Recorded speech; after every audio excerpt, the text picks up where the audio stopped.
Hello listeners, it's Neil here. Welcome back to the SEFI podcast. Today we're joined by aerospace engineering educator Gillian Saunders-Smits from TU Delft in the Netherlands. She shares her extensive experience in teaching and researching communication skills as part of one of Europe's largest engineering education projects. She stresses that we must teach students the fundamentals and breaks down what these are and shares with us some key interventions. Welcome to the European Engineering Educators podcast by SEFI, the European Society for Engineering Education. Our mission is to develop and improve engineering education and strengthen its image in society.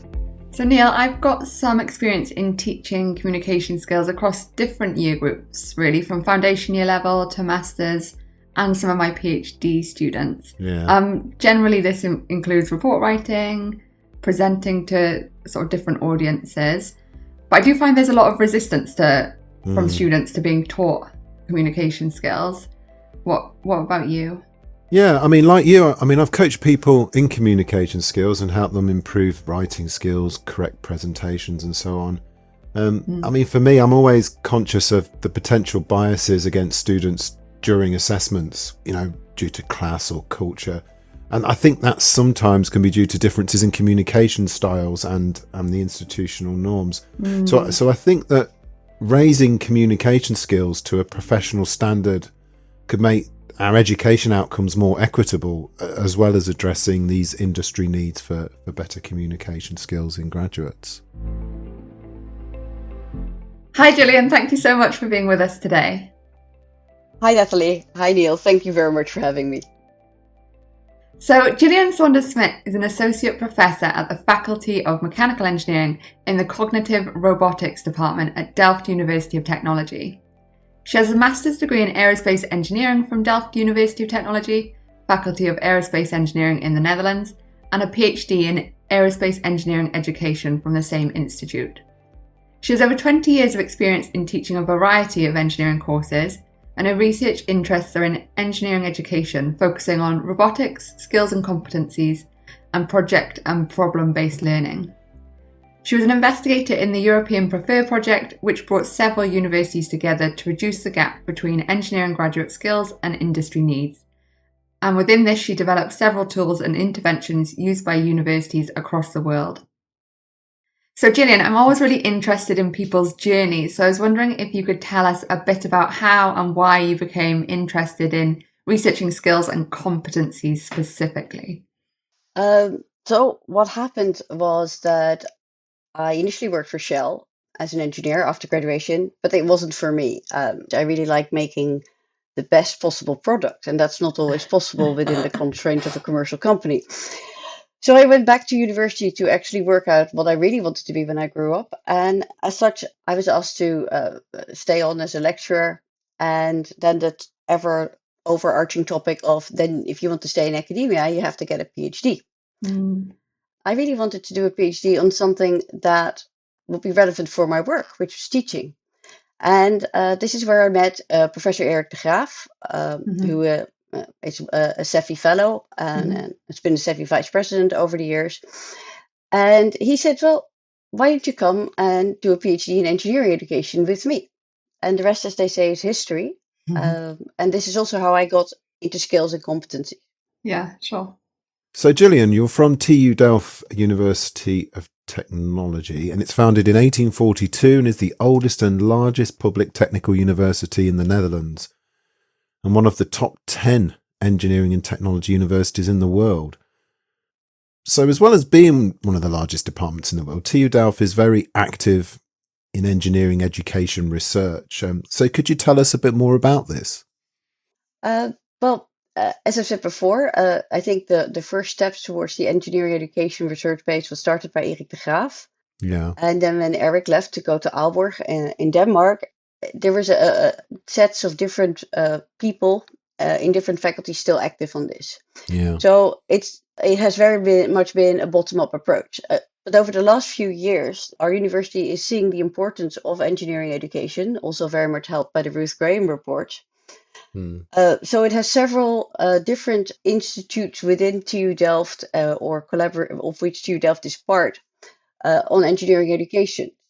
So for all the teachers, we have the Teaching Academy, where teachers meet and can experiment with their teaching. And then we have Delft is part of the 4TU Center of Engineering Education, which means that we collaborate with the 4 technical universities of the Netherlands, Wageningen, Delft, Twente, and Eindhoven. Yeah. And we do research that fits within their goals. You mentioned something called the Ruth Graham report. Could you just tell us a bit more about that? Ruth Graham has written several reports, but the one I'm referring to is where she looked at who were the leaders in the world for engineering education. And 4 universities were named in that report, one in Singapore, one in Australia, UCL in London, and Delft. Yeah. And as part of that report, it was also very clear that if you want to innovate in engineering education, you need to do so on a research-based and evidence-based. Yeah. So her report basically gave our university agencies, I think, to act and start developing these things. So one of the big pieces of work that you've done is this Prefer project, where you looked at transversal competencies in building up this engineering education research base. Could you tell us a bit more about what we mean by transversal competencies? So transversal competencies are defined as skills, values, and attitudes that are required for learners' holistic development and for learners to become capable of adapting to change. Okay. So that is a definition from a UNESCO document from 2016. And what I like about it is that it's about more than just skills. And it's also very much about values and attitude. So that you have to adapt to your environment that you're in, and the people and the that you work with, the surroundings that you work with, in view of sustainable development goals, for instance. And that's why I really like that definition. And why are they important? I think they are the glue that holds an engineering curriculum together. I don't think that students do well if they just get taught a whole set of engineering courses and then we let them write a thesis and then we kick them out on the labor market to say, hiya, have fun, enjoy life. Right, yeah. And I remember this when I worked for Shell. The first thing Shell did was put us through a boot camp because they had such a variety of universities. And in this boot camp, we had to learn how to present. We had to learn how to work together in teams. The team I was in the course with, I think, had 30 different nationalities. And a whole variety of ages. And for some of them, it really was the first time they've ever worked in teams. Now, this is, of course, a very, very, very long time ago. We shan't name names. But that sort of tells you at the time how industry felt, that the first thing they did when they got graduates out of university was they put them in a boot camp to fix them. Yes. To a certain extent, that is really, you have to wonder if we did our job right. Yeah. Communication competence is one of these transversal competencies.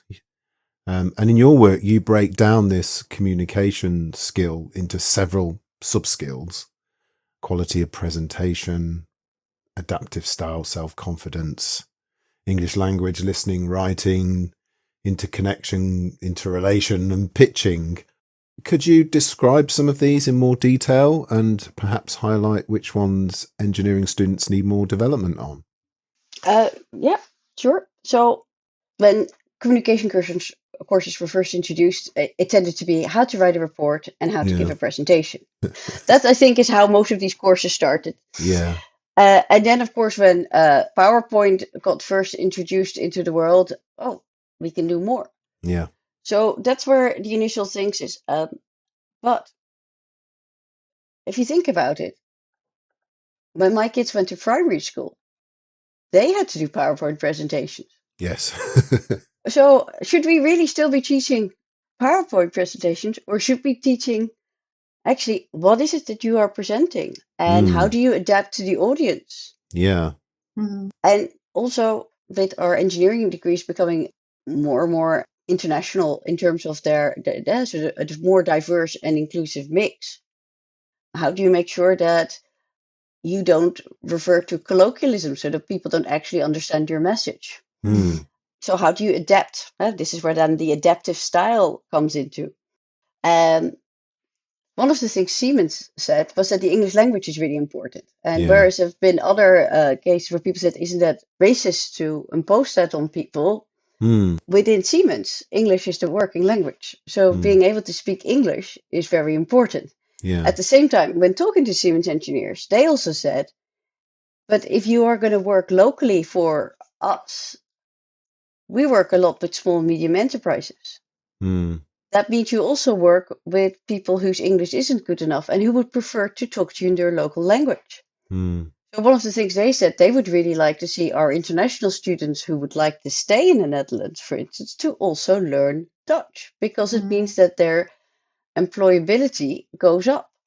And one of the other things that came out in communication is, who do you communicate with? And that was one of the overlaps between communication and teamwork. When we put students in teams, they're equal teams. They're all in the same year. They have the same set of knowledge. But when in reality, there's usually a senior engineer on the team. You also have to work with your client. There are technicians you have to work with. That requires a whole different form of teamwork. And there's already a certain natural hierarchy that you have to learn how to work with. And that also requires an adaptation of your communication skills. And more importantly, that is where you really get to the listening of things.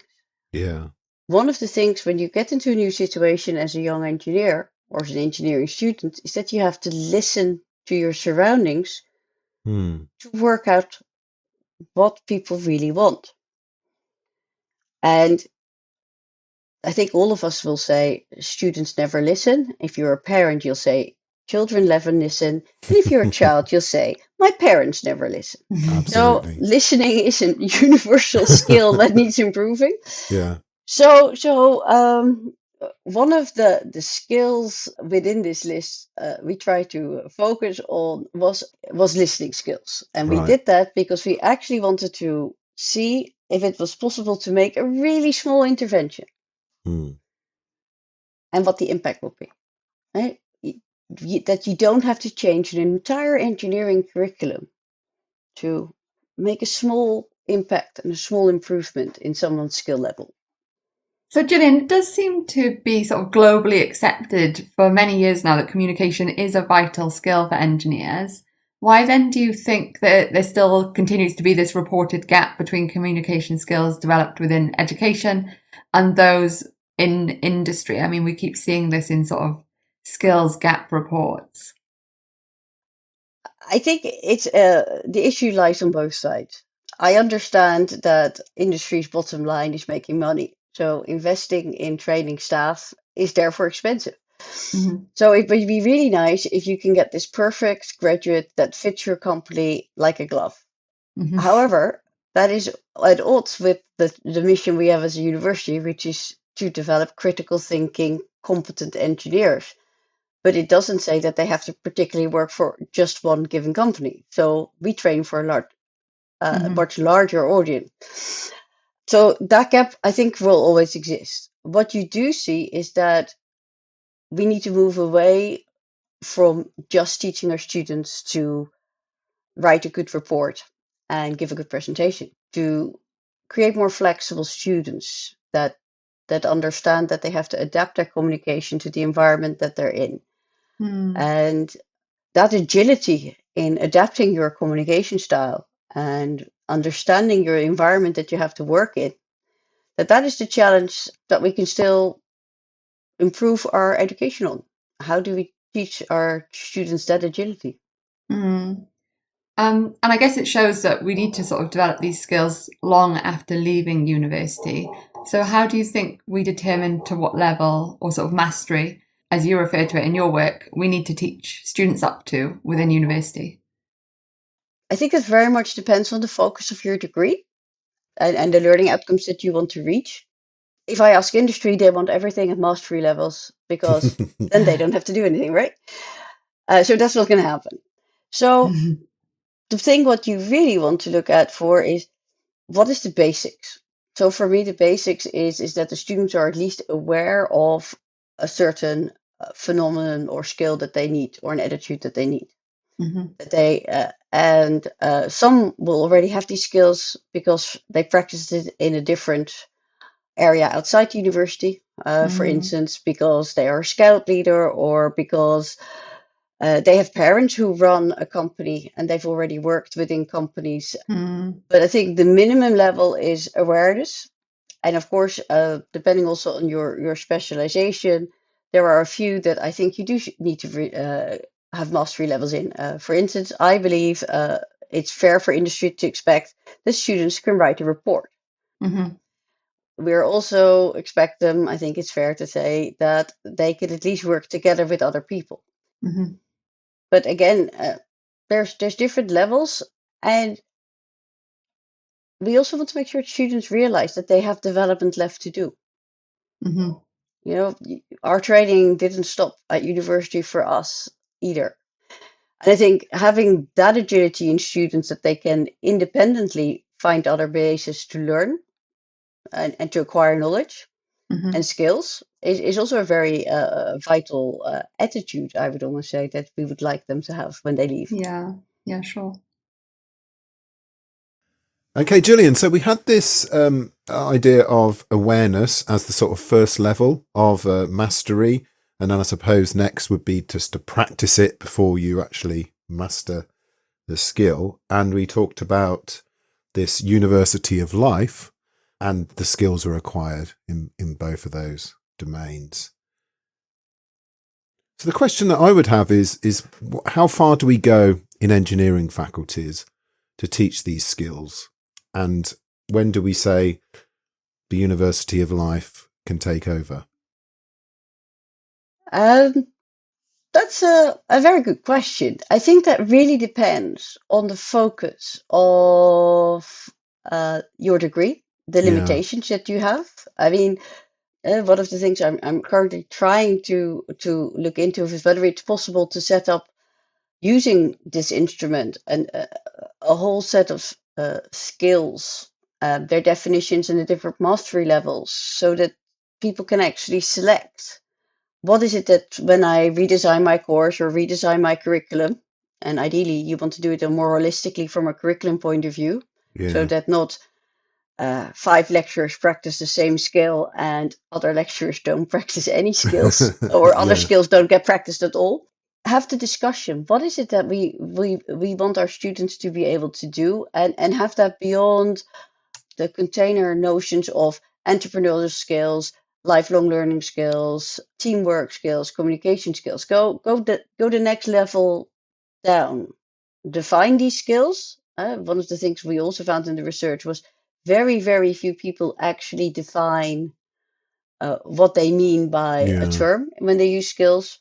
Define these skills, and then define different outcome levels within these skills, and involve your stakeholders with that. That all sounds very fancy, but stakeholders, I mean, that is the students themselves. I'm a very firm believer in co-creation. The faculty, but also the wider world, industry, but maybe also other stakeholders other than just industry. If you look at what does society expect from an engineer, I really like that some of my colleagues, for instance, are now doing real world learning or service learning, where they actually work with local communities to find technical solutions to the problems in those communities.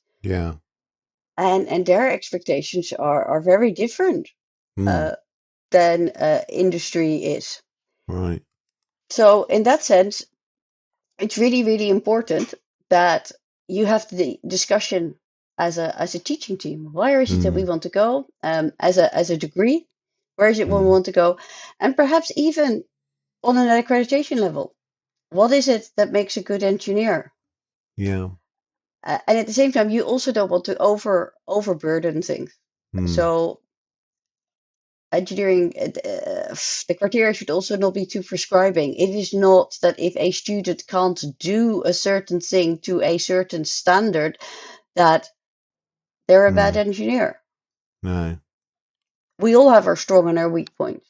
But they do need to have a certain level of awareness And I think that's really where I would like to start with this, and also look at what we are already doing that students aren't aware of. Because I am convinced that many of us, when we teach, already also secretly put in some skills training out, but we don't actually tell the students is, now I'm also teaching you to do this or do that, because we think it's self-explanatory. Yeah. However, if you ask the students, we didn't. So from what you're saying, I think, we must have this discussion with the various stakeholders, including accreditors, industry, students, and faculty, to understand what level of mastery we need in these skills. I know in your work, Gillian, that you looked at the priorities of skills, these communication skills and transversal skills, as stated by industry, and compared that list of priorities with faculty and students. Could you tell us a bit more about that and perhaps highlight any commonalities or differences? So one of the things that we did is we gave the list to industry professionals to say, which ones do you think are important, and what is important for bachelor's and for master students. Yeah. So one of the things that we really found was that there is a gap in what industry wants and students think they need. Also, students also think they're perfect, by the way. That was probably one of the most fun parts we asked. We asked all first-year students, which skills do you still need to learn? And Yeah. they didn't think they needed to learn that much. They were 3 weeks into their first year of aerospace. They're bachelor students, 3 weeks old, so to speak. No, we know we're perfect. Okay, right. So first skill to learn, self-reflection. The other things was that it really helped that we have detailed descriptions. That got the discussion going a lot more. And one of the things that we saw was that even though that everyone could use the instrument, there were very different learning outcomes that teachers thought were important than industry thought was important. Things like idea implementation and stakeholder management and stuff were considered much less important by industry, and they didn't require lower mastery levels, negotiating skills, for instance, as well. But at the same time, communication is always seen as really important. And one of the things that industry really required high mastery levels in was listening skills. Yeah. Those are some of the things that we thought were really interesting in looking at this. So one of the key ones that came out is actively seeking learning. Okay. That's one of the things I thought was really important. So when a student comes out, that they are aware that they don't know everything yet. And that's of course really contradictory, because they've just got their diploma and they're an engineer. So yeah. What do you mean I don't know everything yet? What did I just spend my... No, actually, life's just starting. This is the foundation. And I think that's something that we need to make sure that our students are aware of. And the other thing that was really funny was there were things that were important at bachelor graduate level, but no longer important at master graduate level. We didn't investigate this further, but our presumption was that they assumed that those were by then mastered, and therefore are not as important anymore because they were assumed mastered. So from what you're saying, Gillian, it seems to me that some of these foundational communication skills that we described before are foundational, and perhaps we need to get them to be a particular level of mastery before we tackle some of these other transversal competencies that the industry requires. Yeah, I think so. And I also think it really it's based both on what the student already has in their own luggage, in their own backpack, and also what we can offer as an institute. But we should really focus, especially in the undergraduate degrees, on a certain basics that students may rely on, that we train them in that or make them aware of. And for some, that training will be superfluous, but most certainly not for all. Yeah.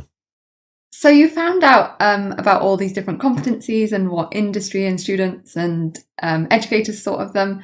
But once you did that, how were you able to sort of develop effective activities to allow engineering students to practice and reflect on their communication competencies? And can you give us an example of a specific teaching intervention? Yeah. So one of the reasons I did this is I'm myself a lecturer. So for me, it's really important that my research also means something. It shouldn't just be telling other people and waving my finger what to do. So what we looked at was, how do you then do this? So I have a background in scouting. I used to be a scout leader, and you do all these little communication games when you do team building.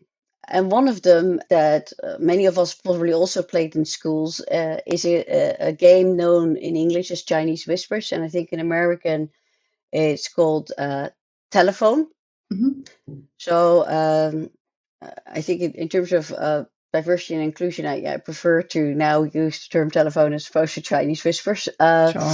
But the idea being is that one child whispers something in the ear of the next child, and that goes around the whole circle until you get to the other end, and then you hope that the same message is still there. And as we've all experienced, that is often not the case. So maybe that's not the game you want to play with engineering students. A little bit too immature. So Mariana came up with a slightly different version of it. Engineers also need to draw to be able to make their point across.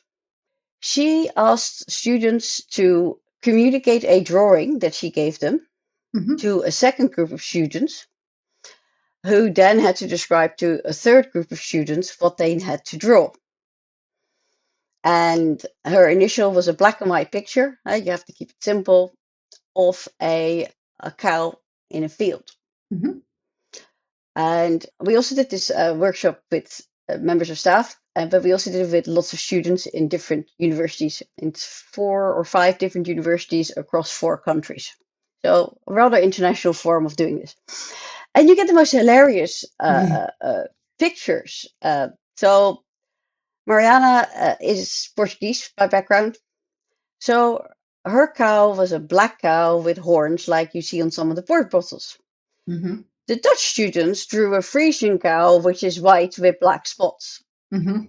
Because somewhere in the communication, they had heard they had to draw a cow. And this is also where you see the difference in communication. And visualize a cow, people who are listening. What is it that you think it looks like? So that was really funny. But so why this exercise, and how did that fit to the course? It was part of a course in forensic engineering where students learn how air accidents are investigated.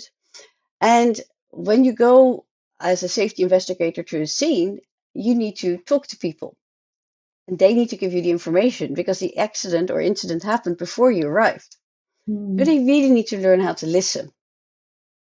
So after this exercise, which made them aware of how they had to listen better and ask the right questions and adapt, they were then given the opportunity to interview some real life people for some scene. And we use our university's test pilot, for instance, to act as the pilot of the incident. And finally, at the final exam, where my colleagues create an accident scene for the students to investigate, there are also always witnesses walking around, and then they have to do it for real in the exam.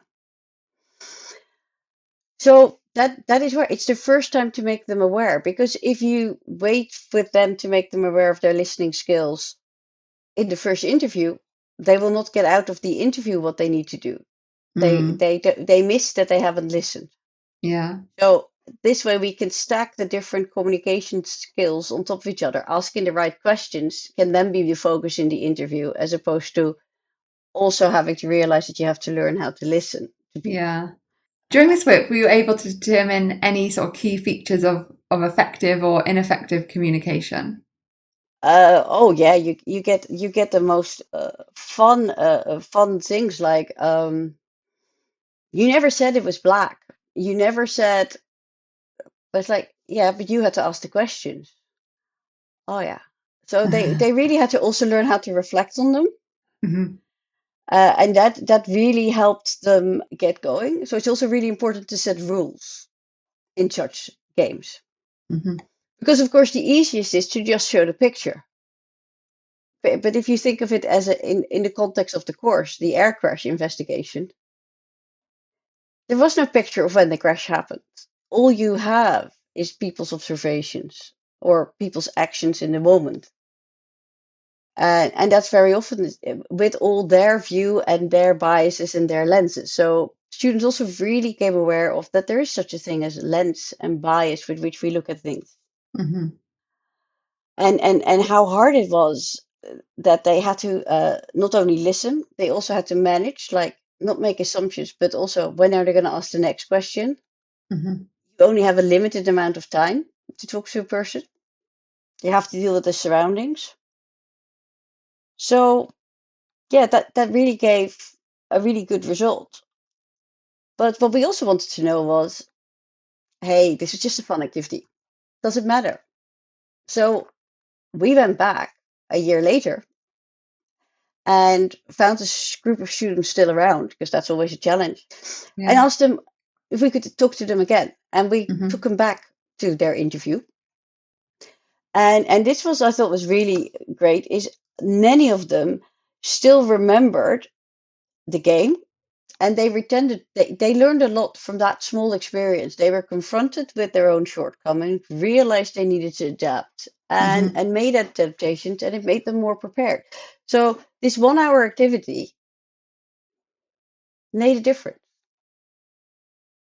Yeah, it's a small intervention, but sort of allowed the students to draw parallels with what they might do in engineering work, I guess. But what I would add is it's important that you think this through. So even though anyone can put it in an activity, where does it fit in the learning line of your course? Mm-hmm. What is the outcome that you're looking to train? I think it's also very important that you make students aware that they need to train this. Mm-hmm. So when you do skills in your course, make sure you mention that. That's my other point. So it has to be aligned within your course in terms of the big alignment of a course where the learning objectives, the teaching activities, and the assessment activities are aligned. That's what you have to be very careful of.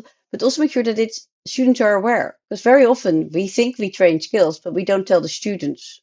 We also asked our staff, which skills do you train in your courses? And the list that came back was huge. Yeah. However, if you look at the course descriptions, they weren't in there. So when you were doing this kind of intervention, was there any particular barriers you faced, I guess, in terms of either students or staff, or any sort of practical barriers to doing this kind of work? I think I got really lucky. I had some great colleagues who were allowing me to tinker in their course. And also because they really wanted to fix the issue they had. Initially, they just had the students directly interview people, the PhD students pretending to be people from the accident, and they didn't get enough out of that. So by having the listening exercise before, it made the students prepare for the interview better and work their way through better. We got lucky there. But you do need, you need a room that's big enough, because students need to be able to sit apart, because one can talk to the other at times. Yeah. You need to not be afraid to have a noisy, messy classroom, and you need extra help. But it's not a huge effort, but the payback is enormous. Thank you so much for joining us today, Gillian. It's been a really fun episode. I'm just wondering, before you go, whether you'd be able to give us a sort of single takeaway or advice to our listeners. Oh, I think my advice to anyone would be, don't be afraid to try. You don't have to get it right the first time round, and look what's already out there. This activity is also on the open courseware page of TU Delft, for instance, so we can share it with other people. And look for things outside your context. This was a game that primary school children play. So go out there, experiment, do what we ask our students to do, and have fun. That's, I think, is probably the best motivation to get the best possible result. Thank you, Gillian. We'll make sure that that link is available to our listeners in the show notes. Thank you so much for joining us today. Really appreciate the time. Thanks, Gillian. Thank you for having me. Bye. So, Neil, I'm always really interested in communication. I think it's really important. So I was looking forward to this, and especially listening skills. I think we sort of don't consider these as much as we should. And also, like, I'm not very creative generally. So I think, I was quite looking forward to being exposed to sort of funner ways to teach communication skills. I guess, like, the key thing that I sort of take away from this is thinking about how we can really embed communication in quite an authentic way. So sometimes I do find that in my teaching, it's sort of, not really embedded like properly into the module, whereas Gillian gave us quite a clear example of like where communication is important within engineering with her sort of crash plane scenario. And I think that's really given me something to think about how I can embed more effectively. So what about you? Yeah, I mean, I enjoyed the conversation with Gillian as well, and some very creative ideas there. I remember during the discussion actually, at one point we sort of established was the importance of kind of the sort of foundational competencies in communication before we tackle some of these sort of higher order skills. And I think sometimes we dash to tackle the higher order skills to our detriment.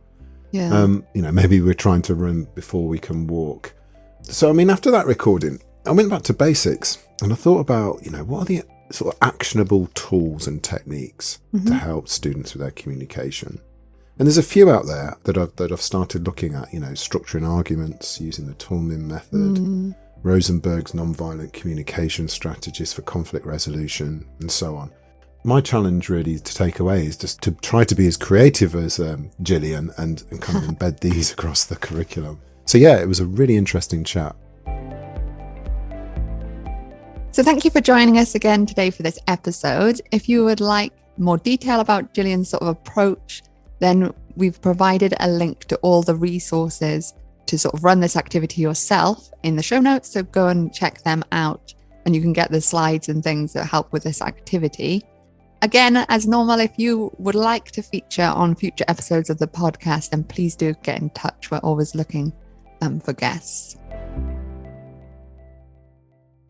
Okay, thanks for listening again, everybody. Take care. See you soon. Bye. Bye-bye.